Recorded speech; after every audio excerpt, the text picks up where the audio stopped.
Welcome to SVG-TV News for Thursday, February 2nd. I'm Laferin Fraser with the details. Questions are now being raised as to the reason or reasons why remedial work is being carried out on the runway of the soon-to-be-opened Argyle International Airport after workmen and equipment have been seen digging up a section of the runway earlier this week. Clarifying the issue on a local radio program earlier today, Minister of Transport and Works Senator Julian Francis explained that during the grooving process of the entire runway, which aids in the prevention of hydroplaning or skidding, especially for jets, workers noticed weak areas in the runway's wearing court, approximately 2 inches of asphalt from the top. Francis said an assessment of the situation by specialists proved that there were areas of the runway with weak material. Hence, they decided to do immediate repair work on a mere 3 to 4% of the paved runway. Not a lot of runways in the region are new, but now becoming a part of the preparing a run. The lab for the AIA or IADC was able to identify the areas where that particular material was used, and it matched with what the specialists who came in from Trinidad and the guys who are also specialists in preparing runways who brought it to our attention. The paved area of the runway is just under 204,000 square meters, right? And the area that we are repairing now or replacing is 7,800 square meters. We didn't have to do it right away, but it could have deteriorated and we'd have had to do repairs on the runway sooner rather than later. Francis also dispelled claims that additional repair work is being done in other areas at the AIA site. The runway is not being repaired. Oh, Christ. The runway is being repaired. They have sprayed on some asphalt, I think, on some area. But they haven't, those are not being repaired. Yes. So the coloration doesn't mean it is repaired. Remember, the taxiway was not grooved. Yes. The only area was grooved is the runway. The Transport and Works Minister assured the Vincentian public that there is no question as to the integrity of the AIA or the runway. A journalist is making the point that large chunks of the runway are being repaired, or a large chunk. But he didn't think it necessary to get the measurements of the runway and the areas, so that he can give his readers a more accurate picture. The sub-base and base is solid, and it is just a top wearing court. I have been assured that by weekend, last night we pulled up about 7 o'clock because of the heavy showers that came in. We had we had about 40 tons of hot mix that we had to take back to the plant, which Praxa is using today to fill some potholes throughout the country, or throughout, the Windward Highway in particular. Yes. And today with the sunshine, we have beautiful sunshine these days, so we are sticking to paving during the day. We are repairing, getting it prepared, and pave while the sun is hot. Estimated to have cost about 729 million EC dollars, the AIA was given approval by the Eastern Caribbean Civil Aviation Authority for operations to begin on February 14th with regional airline Liat and Grenadine Air Alliance. There are also 3 chartered international flights expected to land at the AIA on opening day. There is a call by leader of the SVG Green Party, Ivan O'Neill, for the government of SVG to divulge the results of both the 5-year wind study and the runway orientation of the Argyle International Airport. O'Neill made the calls as he spoke yesterday on issues relating to the opening of the AIA, adding that both are valuable pieces of information which would help determine the safety and feasibility of the Argyle International Airport. We do not have a Freedom of Information Act in this country, and I'm calling upon you to divulge, to give us the 5-year wind study that was done for Argyle. Also, to give us the runway orientation. These are vital information. We want the runway orientation so that we can see what it is. Also, very important, we want to hear a delivery to us, the people of this country, what the usability factor for Argyle Airport. Because without a usability factor, it means for certain days of the year, Vincent and us here, we will have to catch a boat to Beckwith to get out by air from this country, or catch a boat to go to Canawan. And that is totally unacceptable. And the Green Party candidate for East St. George, Cadmiel McPhee, said he doesn't know what all the fuss is about, suggesting that to him, the government is merely moving the E.T. Joshua to Argyle. The big message I want to drive home here to Vincentians, again, is that there is nothing historical about anything that's taken place on the 14th of February at Argyle. Now, some Vincentians may say that you still have direct flights to Canada and direct flights to the USA and so on. But what happens after the 21st? Not one airline has came forward and said they intend to fly regular flights out of SVG on a weekly basis, twice a day or once a day. Not one. But we must not forget that PM Gonsalves boasted and bragged about airlines queued up, lined up, wanting to come to SVG. Where are all these airlines? The lack of a proper river defense in the Vermont-Boucament area is the height of neglect. That's according to leader of the Democratic Republican Party, the DRP, Anicia Batiste. On her television show, Serving the People, aired last evening on SVG-TV, Batiste outlined that some $1.5 million have been allocated toward what is termed as the Vermont River Defense Project, catalogued as project number 55409 in the 2017 estimates. The DRP leader said the project, which will facilitate the villages of Francois, Vermont, and Boucament, is half a decade overdue. The reality is it's 5 years too late. The flooding has gotten worse, people have suffered, people have lost a lot, and we still don't even know if this work would actually be completed in 2017.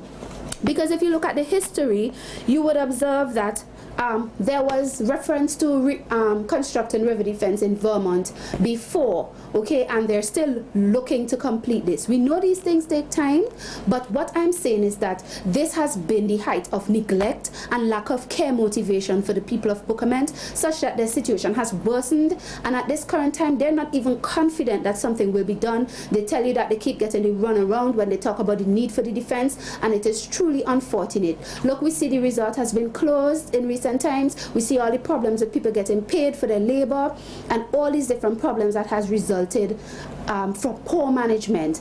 And now we see not only the residents have suffered, but we also see even the very main road, the infrastructure that people have to use is being compromised because of neglecting addressing this situation for so many years.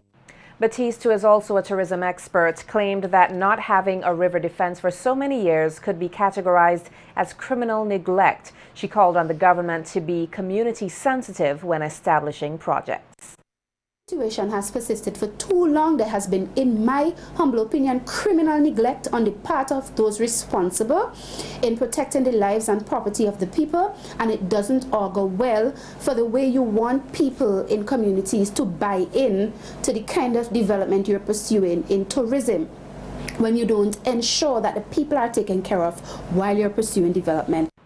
The area of research and development is of critical importance, and the Ministry of Agriculture will be placing greater emphasis there. Minister Saboto Caesar in Parliament earlier this week noted that in the 2017 estimates, recurrent and capital funding for the Ministry of Agriculture, Forestry, Fisheries, and Rural Transformation is over $41 million and represented a decrease in about $5 million over 2016 due to the conclusion of an important fisheries equipment and machinery project. Caesar, however, noted that there has been a moderate increase in allocations over 2016, with the largest being in the area of research and development, as well as an expected increase in the livestock population at Orange Hill. Development is extremely critical if we are to increase the pace of our development. The largest increase of 19.34% of the 2017 recurrent estimates is reflected in the Research and Development Program, program number 453, due mainly to the allocation of additional finances required to cover additional wage of $674,611. This is to accommodate the anticipated increase in the livestock production from 2017 onward and at the agricultural stations, particularly in Orange Hill. So we expect an increase in the livestock population at Orange Hill, and we had to increase our allocations this year, and that represents an increase that we have over 2016. The Agriculture Minister said the ministry has recognized the plight of farmers needing more extension and advisory services, and noted that there has been an allocation of funds to boost the capacity in this area. An increase in the allocation to the extension and advisory services of 5.23% was driven mainly by an increase in wages. Mr. Speaker, it is very important that as we seek to improve and increase production and productivity in agriculture, forestry, and fisheries, that we make important allocations to an increase in wages, because we have to finance the soldiers on the ground. There are many farmers who have hitherto complained of the absence of extension and advisory services, and in 2017 we intend to adopt a farm field school approach, and it is going to cost us a bit more, hence the increase in the allocation for wages. Caesar added that there have also been funds allocated to the refurbishment of fisheries centers across SVG, which is expected to aid in improving the productivity and quality of fish products here. The improvement of fishery equipment and machinery program is valued at $111,700, and it's basically to do small works as we complete the program to refurbish these fishery centers before we go into a private-public partnership to operationalize them and for us to lift our standards in fish production, both from a productivity standpoint and a standard standpoint, as we access international markets, not only by way of ships, but also through the Argan International Airport. Local health psychologist Dr. Giselle Miller is appealing to the general public to give the necessary support to persons suffering with cancer, which she said will help to lessen their burden. Dr. Miller, who is the president and founder of Scorch Cancer Support Foundation, was speaking to SVG-TV News on the organization's activities in celebration of World Cancer Day, as well as issues surrounding the disease. Dr. Miller said her organization aims at providing support to persons diagnosed with various forms of cancer, and noting that the financial and emotional support are of critical importance. In order for us to put a dent in the burden of cancer, we all have to get involved. And it means that support needs to spread across a wider framework. Many times persons deem themselves separate from things unless it is affecting them directly. So if it's not their loved one or their family, their friend, they take a back seat. But we are now inviting everyone to understand that you have a role to play. And we are looking at educational support. We don't want the education to merely come from the medical doctors or from the health team. But even at schools, we realize that you can, impart knowledge to the children as well, as it relates to proper eating, nutritional habits, exercise. A lot of our kids now have become so sedentary. They sit and they play video games or they watch all these TV programs. I mean, we need to see children running about and playing, kicking ball, you know, having a good sweat. All of these things contribute to healthy living and healthy lifestyle. Dr. Miller called for the support of the general public as well as churches to assist those suffering with the dreaded disease. The Scotch Cancer Support Foundation, we have an account at First Caribbean Bank, and for persons who are willing to contribute, you can go there and you can deposit in the account, because we were able to help 4 persons last year financially, which went a very long way for them to go overseas and receive treatment. On our webpage, we will soon be adding a PayPal, so persons can also from overseas, if you're willing to invest again, we can do that. We are asking churches if you can at some point take an offering and contribute to someone who may be, you know, at this time struggling with cancer. That can also help. If even you can't, you know, give a big or substantial amount to help with the treatment, if you can buy groceries, you can pay one bill, a water bill, a light bill, that is going to ease the burden.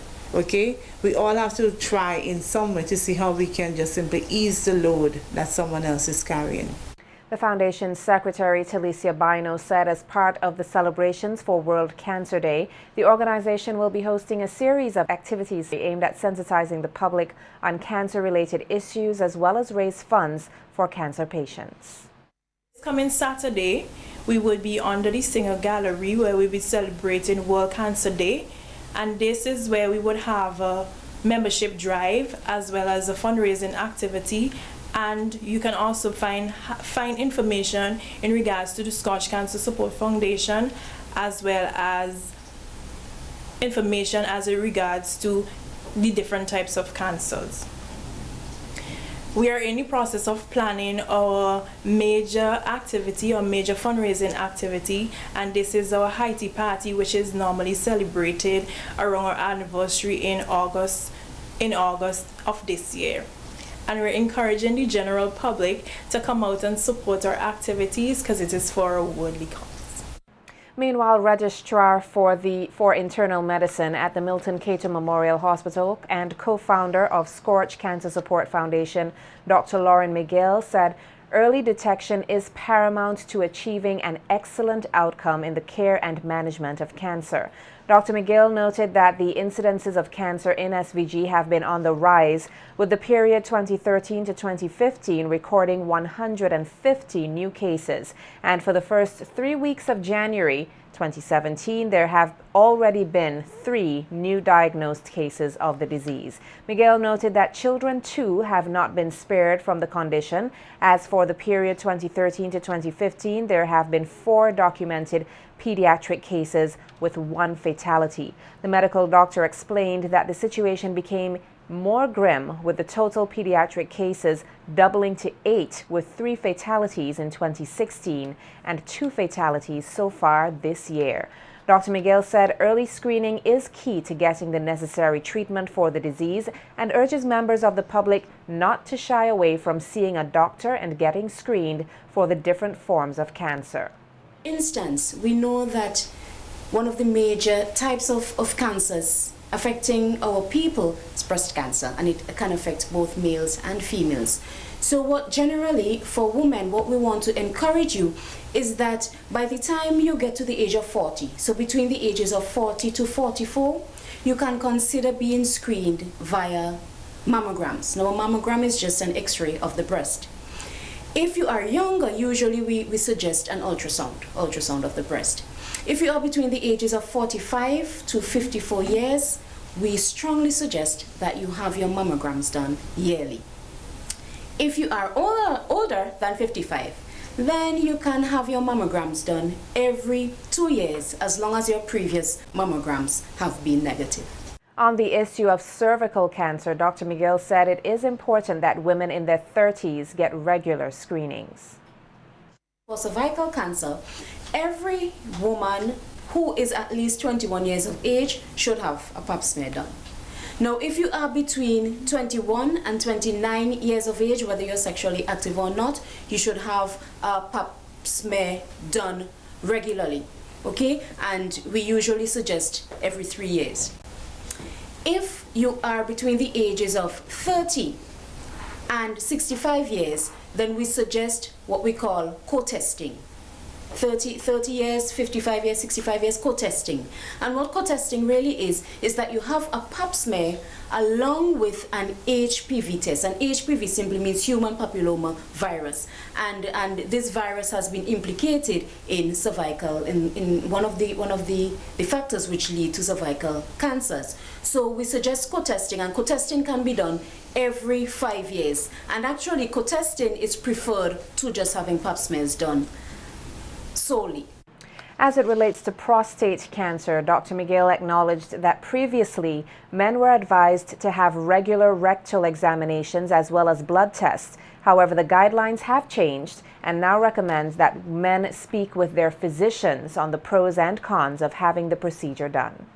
The universal guidelines are suggesting now is that if a gentleman is to be screened for prostate cancer, that should be his decision. So what the gentleman is to do is he is to sit with his physician, and the physician has to explain to him the pros and the cons with being screened, with being tested. And if that gentleman thinks that for him to be tested would not be beneficial to him, he can refuse. He can refuse to be tested. So it is now in the hands of the individual, of the man, to determine whether or not he wants to be screened for prostate cancer. It is, however, suggested that if a gentleman is of African descent and or he would have had a strong family history of cancers, and the men in his family would have been diagnosed with prostate cancer before the age of 60 or 65, then that gentleman can begin speaking with his physician from the age of 40 or 45 to determine whether or not he would want to be screened for prostate cancer. With February observed as Youth Month within the Methodist community, younger members will launch their month of activities with a march and rally this Saturday, 4th February 2017. President of the Youth and Young Adults Commission for the Kingstown to Chateaubelair Methodist Circuit, Gerard Phil, says persons will congregate at the St. Vincent Community College from around 12:15 p.m. and proceed to evangelize in villages of Glen and Calicois. Phil said they will then have a rally at the Calicois Hard Court where they aspire to bring hope, particularly to the disenfranchised. We'll gather there for about 2:15 and we will begin our march at 2:30. Then we will traverse through the communities of Glen and Calicois. We will stop at 2 different points for prayer and faith sharing, and then we will journey to the Calicois Hard Court. Okay, why do something like this? Why are you going through the communities? What stop and share? What do you mean by that?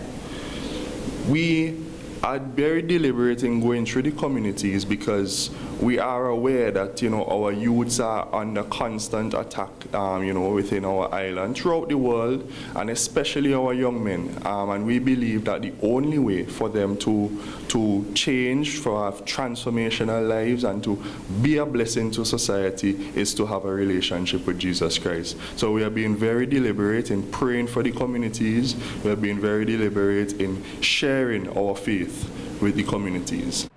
The president of the Methodist Youth and Young Adults Commission also outlined some of the activities planned for Saturday's rally, which will include dance and worship. Begin at 3 p.m. at the Calicois Hard Court, where we will see ministries from our circuit dance ministry, our circuit band, Heart Worship, as well as we will see various, other here and there stops for prayer and stuff like that. But ultimately there will be the sharing of the word by 2 of our young people. That would be Brother Emil Duggan and myself, who will be sharing in the word of God.